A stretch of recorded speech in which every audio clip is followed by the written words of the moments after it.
You ask Tiger to solve. This deals with linear equations with one unknown. The final result is x equals -7. Let's solve it step by step. Swap sides. Group all constants on the right side of the equation.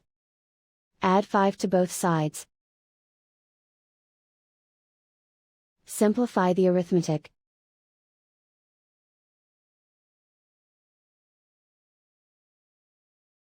Isolate the x. Divide both sides by 2. Simplify the fraction.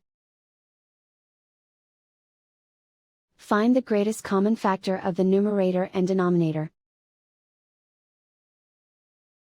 Factor out and cancel the greatest common factor. And so the final result is x equals -7.